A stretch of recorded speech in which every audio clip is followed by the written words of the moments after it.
Hello everyone, here is part 5 of Overcoming the Religious Spirit, written by Rick Joyner of Morning Star Ministries. This book right here. James said, we all stumble in many ways, as said in James chapter 3 verse 2. If we had to wait until we were perfect before we could minister, no one would ever qualify for ministry. Perfect obedience and understanding should always be our goal, but such will never be found within ourselves, but only as we come to perfectly abide in the perfect one. We do not become perfect in order to do the work of God, but we are perfected or changed by doing His work. When we take His yoke, which implies work, we are joined to Him in His strength. It is by this union with Him in the work that we actually find rest and refreshment for our souls. Because we now see through a glass darkly, as said in 1 Corinthians chapter 13 verse 12, King James Version, or in part, we are compelled to always be open to greater accuracy in our beliefs and teachings. One of the greatest delusions of all is that we are already complete in our understanding, or 100% accurate in our perceptions or actions. Those with a religious spirit will usually both teach and claim to be open to more understanding, but usually this is done to get everyone else to be open to what they teach while they remain steadfastly closed to others. Jesus blessed Peter and turned the keys of the kingdom over to him before he had to rebuke him by calling him Satan. It said in Matthew chapter 16 verse 23.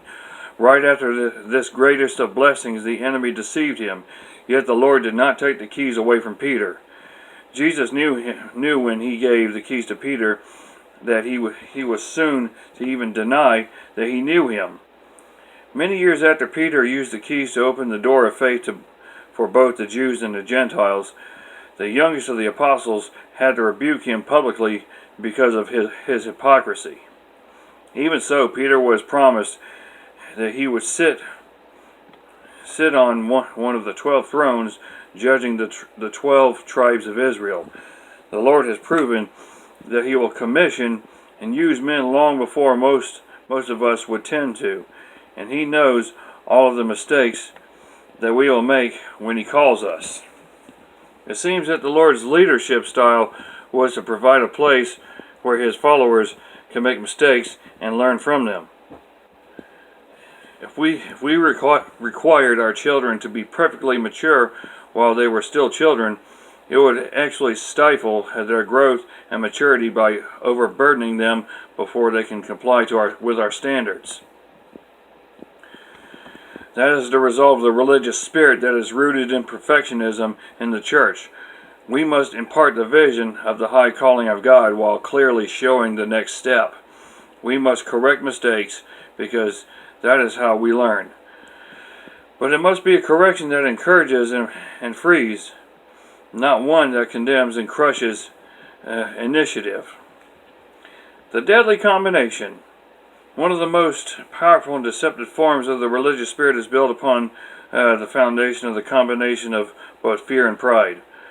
Those who are bound in this way will go through periods of deep anguish and remorse at their failures, which will result in a repentance that is simply more self-abased and further attempts to make sacrifices that will appease the Lord. Then they will flip to the other side, where they become so convinced that they are superior to other Christians, other groups, movements, etc., that they become unteachable and unable to receive reproof. The foundation that they stand on at any given time will be dictated more by external pressure than by true conviction. Such a religious spirit is so slippery that it will wiggle out of almost any attempt to confront it. If you address the pride, the fears and insecurities will rise up to attract sympathy. If you confront the fear, it will then change into religious pride masquerading as faith. This type of spirit will drive individuals or congregations to such extremes that they will inevitably disintegrate. And this has been part 5 of Overcoming the Religious Spirit, written by Rick Joyner of Morning Star Ministries. Thank you for watching, and see you on part 6.